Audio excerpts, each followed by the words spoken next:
দিল্লি শহরে রত্না দেবী নামে এক মহিলা বাস করত। তার বৌমা ছিল খুবই মডার্ন। রত্না দেবী ভাবে তার বড় বৌমার মতো ছোট বৌমাও খুব মডার্ন হবে।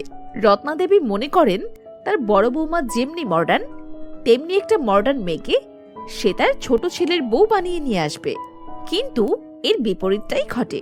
রত্না দেবীর ছোট ছেলে রাজ গ্রামে কাজ করার সময় গ্রামের মেয়ে আঁচলকেই পছন্দ করে বসে।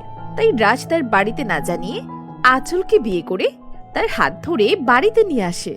রাজের এই কাণ্ড দেখে রত্না আর রাজের বড় ভাইয়ের স্ত্রী রীতা খুব অবাক হয়ে যায়। প্রথমে তারা আঁচলকে কিছুতেই মেনে নিতে চায় না। রাজ, তুই গ্রামে গিয়ে একটা গ্রামের মেয়েকে বিয়ে করে নিয়ে এলি, আর আমাকে একবার জানানোর প্রয়োজনও মনে করলি না? তুই আমাদের বাড়ির ছোট ছেলে, তাই তোর বিয়ে নিয়ে আমাদের অনেক স্বপ্ন ছিল, কিন্তু তুই আমাদের স্বপ্নে জল ঢেলে দিলি। হ্যাঁ রাজ, মা একদম ঠিক কথা বলছেন। আমি ভেবেছিলাম তুমি আমার মতোই শিক্ষিত আর মডার্ন মেয়েকে বিয়ে করবে, কিন্তু তুমি গ্রাম থেকে এরকম অশিক্ষিত আর বোকা মেয়েকে নিয়ে এলে কেন?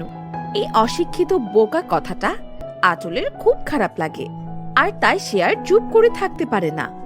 আঁচল বলে, বড় বৌদি তো ভালোই ফটর ফটর করে আমায় ইংরেজিতে বোকা বলছে। নিজে একটু মডার্ন, তাই আমাকে সবার সামনে অপমান করা হচ্ছে না? আমি গ্রামের মেয়ে হতে পারি, কিন্তু আমি বোকা নই, বুঝলে? এই বলে আঁচল সবার সামনে দিয়ে রাজকে নিয়ে ঘরে চলে যায়। মুখে সে যতই বলুক না কেন বোকা নয়, কিন্তু দিনে দিনে ঘরের কাজকর্ম করে তার বোকামির পরিচয় পাওয়া যায়। হঠাৎ একদিন দুই বৌমাই বমি করতে শুরু করে, আর এই দেখে রত্না দেবী ডক্টর ডেকে আনেন। আপনাদের সবাইকে কংগ্রেচুলেশন, কারণ আপনার দুই বৌমাই মা হতে চলেছেন। এখন থেকে আপনাদের দুই বৌমারই খেয়াল রাখতে হবে, তাদের দিয়ে বাড়ির কোনো কাজই করানো যাবে না। ডাক্তারবাবুর এই কথা শুনে রত্না দেবী আর তার ছেলেরা ভীষণ খুশি হয়। এরপর রত্না দেবী তার দুই বৌমাদের ইশারা করে বলেন, শোনো বৌমারা, আজ থেকে তোমরা কেউ বাড়ির কোনো কাজ করবে না, খাটে শুয়ে আরাম করবে। আমি আমার দুই বৌমার জন্য কাজের লোক রাখবো, যাতে তাদের সেবায় কোনো রকম ত্রুটি না থাকে। হ্যাঁ মা, তাই ভালো হবে, কারণ এই অবস্থায় বাড়ির কাজ করলে যে পেটে চাপ পড়তে পারে। মনে রেখো আঁচল, তুমি আবার ভুলে যেও না যেন। রত্না দেবী তার দুই বৌমার জন্য আলাদা আলাদা করে দুটো কাজের মাসি রেখে দেয়, যাতে কাজের মাসিরা তার অন্তঃসত্ত্বা বৌমাদের ভালোভাবে দেখাশোনা করতে পারে। কিন্তু একদিন রত্না খুব সকালবেলা ঘুম থেকে উঠে দেখে তার বোকা বৌমা মাটিতে বসে ঘর মুছছে, আর এইদিকে রত্না দেবী তো বেশ রেগে যায়। আরে একই ছোট বৌমা, তুমি অন্তঃসত্ত্বা অবস্থায় ঘর মুছছো কেন? আমি তোমার জন্য তো কাজের মাসি রেখে দিয়েছি, তুমি কাজের মাসিকে দিয়ে কাজ না করিয়ে নিজেই কেন করছো? এই অবস্থায় কাজ করলে যে তোমার শরীর খারাপ হতে পারে। না না মা, ওসব কাজের লোকের পেছনে টাকা খরচ করে লাভ নেই। আমি আমার কাজের লোককে ছাড়িয়ে দিয়েছি মা।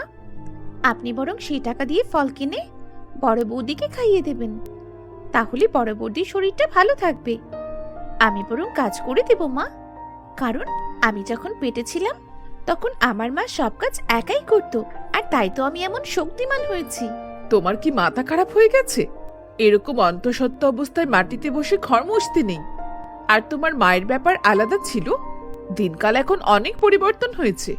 আমার কিচ্ছু হবে না মা, এখন ঘর মোছা হয়ে গেলে আমি রান্না করে গিয়ে সবার জন্য রান্নাও করব। এভাবেই গ্রামের বোকা বৌমা কিছুতেই শাশুড়ির কথা শুনতে চায় না। তখন রত্না দেবী বড় বৌমার ঘরে গিয়ে দেখে তার বড় বৌমা খাটে শুয়ে বিশ্রাম করছে, আর এই দেখে রত্না দেবী তো খুবই খুশি হন। ছোট বৌমা যদি তোমার মতো মডার্ন হতো তবে আমায় চিন্তা করতে হতো না। তুমি কি সুন্দর কাজের মাসিকে দিয়ে কাজ করাচ্ছ, আর নিজের পেটের সন্তানের খেয়াল রাখছো। আর ওইদিকে ছোট বৌমা কাজের মাসিকে ছাড়িয়ে দিয়ে সব কাজ নিজেই করছে। আমি আপনার ছোট বৌমাকে বারণ করেছিলাম, কিন্তু আপনার ছোট বৌমা তো কোনো কথাই শুনলো না মা। আজকে সকালবেলা ঘুম থেকে উঠে সে কাজের মাসিকে তাড়িয়ে দিয়েছে, আর আমাকেও কি বলছিল জানেন? যে আমিও যেন কাজের মাসিকে তাড়িয়ে দিই আর মাঠে গিয়ে যেন দৌড়োদৌড়ি করি, কারণ মাঠে গিয়ে নাকি দৌড়লে শরীর ভালো থাকবে। পাগল কোথাকার! শাশুড়ি বৌমা কথা বলছিল, এমন সময় সারা বাড়ি কালো ধোঁয়ায় ছেয়ে যায়। তারা কিছুতেই ধোঁয়ার উৎস খুঁজে পায় না। এরপর রীতা কাশতে শুরু করে। মা, খুব কষ্ট হচ্ছে মা। কালো ধোঁয়া আসছে কোথা থেকে? আমাদের রান্নাঘরে গিয়ে দেখা দরকার। মনে হচ্ছে কালো ধোঁয়া ওখান থেকে আসছে। এই বলে রীতা ও তার শাশুড়ি রান্নাঘরে গিয়ে দেখে ছোট বৌমা মাটি আর কাঠের চুলোয় কাঠ কয়লা জ্বালিয়ে রান্না করছে, আর সেই ধোঁয়ায় সারা বাড়ি ছড়িয়ে পড়েছে। ছোট বৌমা অন্তঃসত্ত্ব অবস্থায় এই কাণ্ড ঘটিয়েছে, আর তাই দেখে বড় বৌমা এবং শাশুড়ি মা তো ভীষণ রেগে যায়। এই যে গ্যাসের চুলা থাকা সত্ত্বেও তুমি মাটির চুলায় কাঠ কয়লা দিয়ে কেন রান্না করছো? হ্যাঁ, এরকম বোকামি করে তুমি নিজের সন্তানের ক্ষতি করছো, আর সাথে সাথে আমার সন্তানেরও ক্ষতি করে দেবে দেখছি। আমাদের সন্তানের কোনো ক্ষতি হবে না বৌদি, কারণ আমাদের গ্রামে সবাই এরকম কাঠ কয়লা পুড়িয়ে রান্না করে। এরকম ধোঁয়া বাচ্চাদের শরীরে গেলে ভালো। প্রথমে একটু কষ্ট হয়, তবে তারপরে আস্তে আস্তে সয়ে যাবে। রীতা কিছুতেই এরকম কালো ধোঁয়া সহ্য করতে পারে না, তাই সে নাকমুখ চাপা দিয়ে নিজের ঘরে গিয়ে শুয়ে পড়ে। এভাবে দেখতে দেখতে বেশ কিছুদিন কাটে। অন্তঃসত্ত্ব অবস্থায় আঁচলের বোকামি যেন বেড়েই চলে। এভাবে দেখতে দেখতে 9 মাস পর বাড়ির 2 বৌমা দুটো পুত্র সন্তানের জন্ম দেয়। মডার্ন বৌমার ডেলিভারি খুব সহজে হয়ে গেলেও ছোট বৌমার ডেলিভারিতে কিছু সমস্যা দেখা দেয়, কারণ সে অন্তঃসত্ত্ব অবস্থায় এত কাজ করছিল যে তার ডেলিভারিতে সমস্যা হয়। ডেলিভারি হবার পর ছোট বৌমা, অন্তঃসত্ত্ব অবস্থায় আমি তোমাকে কাজ করতে বারণ করেছিলাম, কিন্তু তুমি আমার কোনো কথাই শোনোনি, আর তাই তোমার ডেলিভারিতে সমস্যা হয়েছে। তাই আমার এক নাতি অপুষ্টির শিকার হয়েছে। এখন থেকে তোমাকে নিজের সন্তানের প্রতি যত্নশীল হতে হবে, বুঝলে? আপনি একদম চিন্তা করবেন না মা, আমি ওকে সর্ষের তেল মেখে রোদের মধ্যে এমন ভাবে শুকাবো যে সমস্ত অপুষ্টি এমনি চলে যাবে। বাচ্চাদের সর্ষের তেল মেখে রোদে ফেলে রাখতে হয়, তাহলে শরীরে কোনো রোগবালাই থাকে না। ভুলেও তুমি এই কাজ করতে যেও না আঁচল। এসব করতে গেলে বাচ্চার কিন্তু ক্ষতি হতে পারে। কিন্তু বোকা বৌমা তাদের কোনো কথাতেই পাত্তা দেয় না। সে তার ছেলেকে নিয়ে ঘর থেকে বেরিয়ে যায়। কিছুক্ষণ পর আঁচলের ছেলে খুব জোরে জোরে কাঁদতে শুরু করে। কান্নার আওয়াজ শুনে রত্না দেবী আর তার বড় বৌমা দৌড়ে ছাদে যায়, আর গিয়ে দেখে আঁচল সত্যি তার ছেলের গায়ে সর্ষে তেল মেখে চড়ার রোদে ফেলে রেখেছে। আর এসব দেখে তারা ভীষণ পরিমাণে ভয় পেয়ে যায়। ছোট বৌমা, এ তুমি কি করছো? নিজের ছেলের প্রতি কি তোমার মায়া দয়া কিচ্ছু নেই? এত ছোট্ট বাচ্চাকে কেউ চড়া রোদে ফেলে রাখে নাকি? তোমার ছেলের গায়ে তো এবার ফোসকা পড়ে যাবে। নিজের ছেলেকে এমন কষ্ট দিও না তুমি। আমাদের গায়ের মায়েরা এরকম ভাবে তেল মেখে রোদে ফেলে রাখে, এর ফলে আমাদের শরীরের হাড় শক্ত হয়। আপনি কোনো চিন্তা করবেন না মা, এর ফলে শরীরের হাড় শক্ত হবে। বড় বৌদি, নিচ থেকে তোমার ছেলেকেও নিয়ে এসো না, তোমার ছেলেকেও সর্ষে তেল মাখিয়ে দেব, তাহলে 2 ভাইয়ের হাড় একসাথে শক্ত হয়ে যাবে। রীতা তার বোকা জায়ের এমন কথা শুনে ভয় পেয়ে যায়, আর সে দৌড়ে গিয়ে তার বাচ্চাকে জড়িয়ে ধরে। সেই জন্য আঁচল তার মডার্ন জায়ের বাচ্চার শরীরে তেল লাগাতে পারে না। এইভাবে দেখতে দেখতেই বেশ কিছুদিন কাটে। এদিকে বাড়ির মডার্ন বড় বৌমা বাড়ির কাজের মাসের সাহায্যে নিজের ছেলের ভালো মতো খেয়াল রাখে, আর অপরদিকে বোকা বৌমার ছেলে সারাক্ষণই কান্না করে। রীতা আঁচলের ছেলের কান্না শুনে ঘরে এসে বলে, এ কি আঁচল, তোমার 5 মাসের বাচ্চাকে গরুর দুধ খাওয়াচ্ছ কেন? গরুর দুধ ভীষণ ভারী হয়, তুমি জানো না? এসব গরুর দুধ আর ঘি বাচ্চাদের পেটে একদম সহ্য হয় না। বাচ্চাদের এসবই খাওয়াতে হয় দিদি, না হলে ডাক্তারবাবু এই সেরেলেক ওয়ান, তারপর আবার কিসের গরু দুধ জলে মিশিয়ে খেতে দিয়েছে। ওইসব খেলে আমার ছেলের পেট খারাপ করবেছে। আমি আমার ছেলেকে ঘি খাইয়ে মানুষ করব। তাছাড়া আমি নিজে ছোটবেলায় গরুর দুধ আর ঘি খেয়েই মানুষ হয়েছি।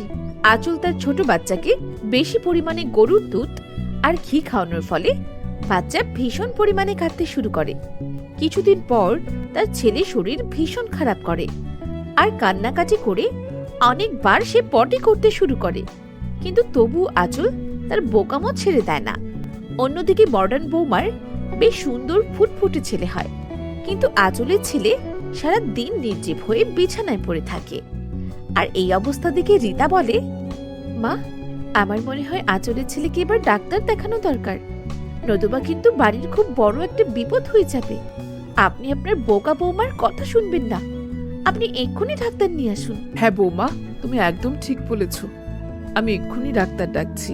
আরে আমার ছেলে তো কিচ্ছুই হয়নি, ওর মনে হয় খারাপ নজর লেগেছে। আমি ওর জন্য নজরটা ছাড়িয়ে দিলে আমার ছেলে একদম ঠিক হয়ে যাবে। ডাক্তার টাকার কোনো দরকার নেই। এই বলে আঁচল তার ছেলেকে নিয়ে ঘরে চলে যায়। সে তার নিজের ছেলের নজর ছাড়ানোর জন্য ছেলের মাথায়, চোখে এবং গায়ে মোটা করে কাজল পরাতে শুরু করে। আয় আয় চাঁদ মামা, আমার সোনার কপালে টিপ দিয়ে যা, আমার সোনার ওপর থেকে সব নজর কেটে যা, আমার বাবার সব অসুখ সেরে যা। এমন কাজল পরা দেখে রত্না আর তার বড় বৌমা তো আঁতকে উঠে। রত্না এইসব কাণ্ড দেখে বলে, বৌমা, তুমি তোমার ছেলেকে নিয়ে যা ইচ্ছে তাই শুরু করেছো। এভাবে কাজল পরিয়েছো বলে তোমার ছেলের সারা শরীরে র্যাশ উঠেছে, চোখগুলো অমন লাল হয়ে গেছে। আমি আমার নাতির ওপর এমন অত্যাচার আর সহ্য করব না।